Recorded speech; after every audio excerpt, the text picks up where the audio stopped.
podcast of Vet SOS and Sean Welsh for these amazing veteran guests of entrepreneurs and people and foundations and everybody trying to help veterans. And I'm just excited to welcome John Doolen to the program. He's a leadership coach and consultant. Thanks, John, for stopping by. And your job is to help veterans, especially in that Sean talks about those veteran transition stories, how they can be so, oh my gosh, challenging. So kind of tell me how you got started in coaching people like this and how you help them find jobs and then continue to be successful as veteran transitioning from the veteran community. So thank you. First of all, really appreciate being on the show. And I love that question because I think that question speaks to some of the problems that we have right now in the veteran community. And they're not as deep as they were 20 years ago, but they're still there. So I got started unofficially with no programs, no resources 20-ish years ago as a leader when I started to hear comments made by civilians that they didn't want to hire veterans because of PTSD. And I didn't yeah, I know it happens. I didn't come across as a veteran because, well, I look like I look. And so, I didn't wear it as a badge of honor. I just was in the civilian workforce and I had climbed the ladder. So I was in a position to hire.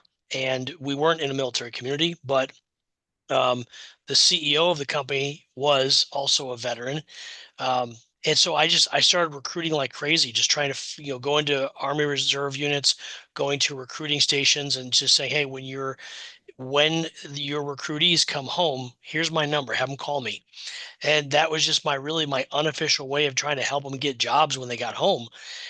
From there, I moved to the Metro Detroit area and I was working in logistics and warehousing and struggling to find people that would work. Struggling to find people who wanted jobs. And I thought, well, I need to find a solution. So I joined Veterati selfishly, very selfishly, because I was looking to hire people. And to this day, Neil, I'll tell you, I've never hired one single person from Veterati. I've mentored dozens and dozens of people, and I still do. But I've helped a lot of them transition from active duty to the civilian workforce. Some of them I've helped when they wanted to transition from one civilian job to another. What I really love about what I do, Neil, is that with me, and if you go and check my Google reviews or my LinkedIn reviews, you're going to find that I maintain a long-term relationship with these folks. It's not just one and done, let me help you get that job. It's call me whenever you have questions. And the civilian workforce is so different than the military workforce. Everything is pretty much black and white in the military. You have a set of rules, you know what you're supposed to do. The civilian workforce, it is not the same. So what I've loved being that resource to help people navigate the interpersonal relationships, to navigate the interviews. I do mock interviews with these Mhm. candidates as well. And it's kind of neat. I like what I do because I think it's different than what's out there. I do a Zoom call just like this. I record the Zoom call and I tell them from start to finish, we're not breaking character. I'm interviewing you. You give me a job description, you give me a resume, and then they get a chance to watch it without me. They get to watch it and critique it themselves. And then we watch it together. And step by step, we critique how did you respond to the question? What was your body language? To really just help them get through that interview because most of the folks I've mentored are retirees. So they were in the military for 20 or more years, most of them fresh out of high school. Some of them went to college, but the majority of the folks I mentor they went from high school to the military and then they had no job interviewing skills at all. So sorry, Wow. that was a mouthful, but I No, get no, excited no. about I like this. no. That's okay because I mean what you're doing so fantastic. But how do the military veterans that transition, they finish this up? How many of them know that there are people like you out there? That you're you charge. It's not like there are some free resources or nonprofits out there. What makes you different in this process that makes you the best? You said your reviews are great, and how you're really going when you work with when we work with John, we're going to find a job and we're grow our career and we're going to really transition well. What makes you different than anybody else? You could just say, okay, I'm going to look for, somebody that's a nonprofit or somebody else that's going to help me in the transition phase versus you. Yeah. So, some amazing questions. So, you've heard me mention Veterati, and heartbreakingly, last year Veterati went under.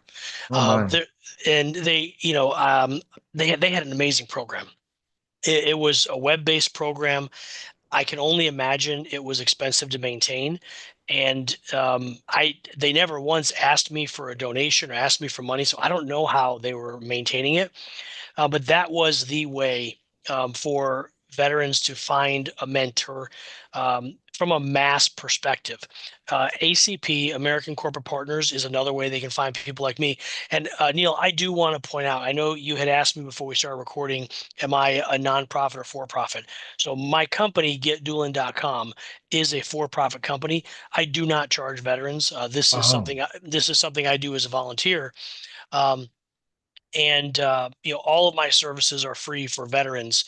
Oh, And okay, okay. yeah, Then yeah, sorry, I'm glad you mentioned that, because I don't. So how I make my money is I'm a coach, mentor, and trainer for corporations, and I build training programs. If you go to getdoolen.com, you'll find in the upper right hand corner there's an access training button. I build out training programs, videos that are 5 minutes or less in any language you need it, for industry specific or generic leadership training. So that's how I fund this.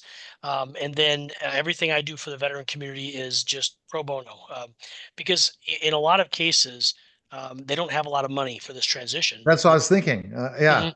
Yeah. And I one thing I do want to point out is all of my clients know that I do this, and I think it's a value add for them to know that the money that they spend on me to make their teams better helps me provide this service for those who sacrifice Okay, everything so for let's go us. way into what you do for corporate. So, like, what kind of companies do you work with? Any companies. I'm industry agnostic. I'll give you a couple examples. So if you go to getdoolen.com today, and for you and for any of your viewing audience, if you go there today and sign up, I'll give you a free trial.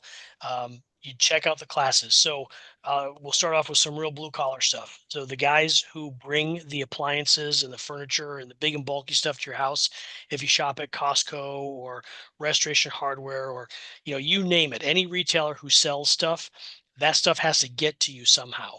So I've got a huge catalog of training that help them do their job better and help them go from being a hired hand on a truck to owning their own company as a limited liability company. But then I also have professional and clients. So I have a civil engineering firm that I work with. I also work with there's three main automobile manufacturers in the Detroit metro area. You've probably seen their cars around. I won't mention them by name, but I also work with a lot of those folks to help them transition from one engineering role to another. Or two things that don't go hand in hand is an engineer and a leader. And so I teach engineers how to be leaders. Okay. And with you're seeing the AI happening, what are your thoughts on that end when you're seeing the whole AI explosion? I am a fan of AI. I've had a rocky road with it. It was heavily recommended to me a couple years ago. I write a daily blog, and some other writers had said, "Hey, I've been using AI to do my research," or some of them have said, "Hey, I've been using AI to write my blog." Well, Neil, as we get to know each other, you're going to find that I am so opinionated. I don't need help writing about what I think. I have used AI to help me clean up my thoughts because I'm a trucker by trade. I grew up on a truck. Um, and spent 30 years in the industry. So sometimes I talk like a trucker. I think AI is a phenomenal tool, and I've actually started to use it as my search tool, because what I found is it's not trying to sell me something. So if I go to Google and I say, "Hey, tell me about this," I get, for the first page is all ads. With AI, I ask it to tell me about something, and it tells me it. But then at the bottom it says, "By the way, we're only as good as the humans that feed us information, so you might want to double check this." Yeah, and I so love it's that. impressive stuff what AI is doing, but I think also just the fact that how people need to build up their leadership skills and how they develop as employees to feel happy to stay or for them to stay on. So you're seeing that growth phase, but you're working with companies.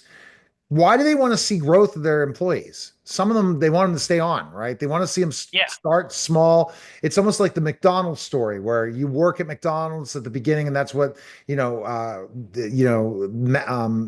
founder, it'll come to me, whatever, the guy who founded McDonald's, basically wanted people to go from, hey, they're just a worker all the way up to the own 6 franchises. They want to see the growth of their employees and the companies you're working with.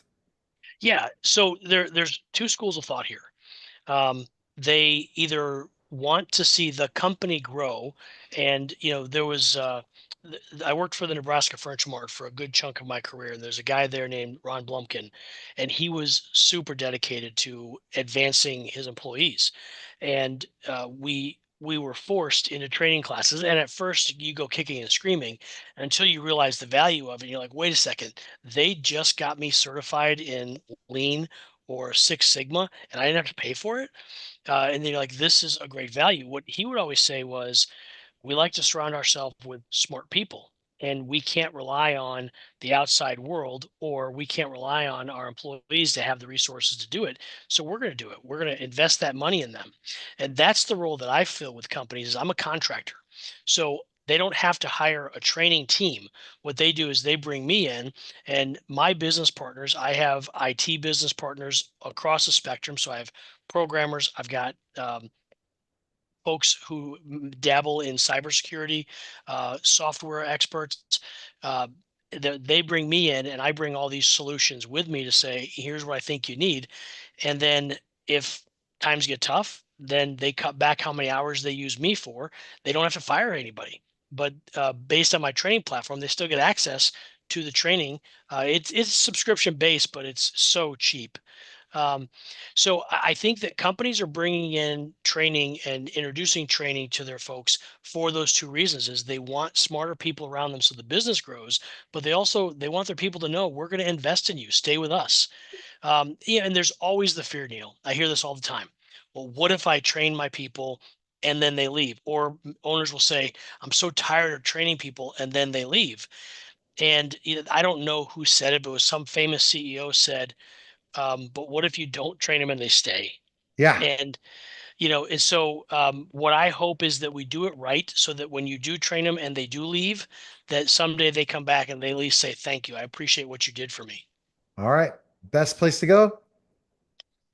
Say that again? I'm Best sorry. place to go? Your website, Oh yeah, Dolan, getdueling.com. Dueling.com. Mhm. Yeah, and then there's a ton of resources there.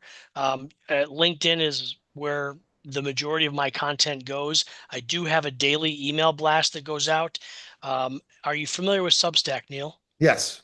Okay, so you probably know that if you download the Substack app to your phone, then AI will auto-generate my voice so you can listen to my content or read it if you prefer. So I think Substack's amazing. I have one gripe is, they're always trying to pay their bills, so they're always asking for money. I want everyone to know the content I put out into the world is free. All right. The only cost to work with me is the one-on-one coaching and the training platform. And Neil, the training platform is $100 a year for full access. All right. But the corporations, you're doing coaching too and consulting with them too. Got it. Okay. Yeah, Well, I appreciate it, John. Thanks again. Great stuff. yeah, no problem. Thanks, Neil. All right. Pleasure You're being on. listening and watching the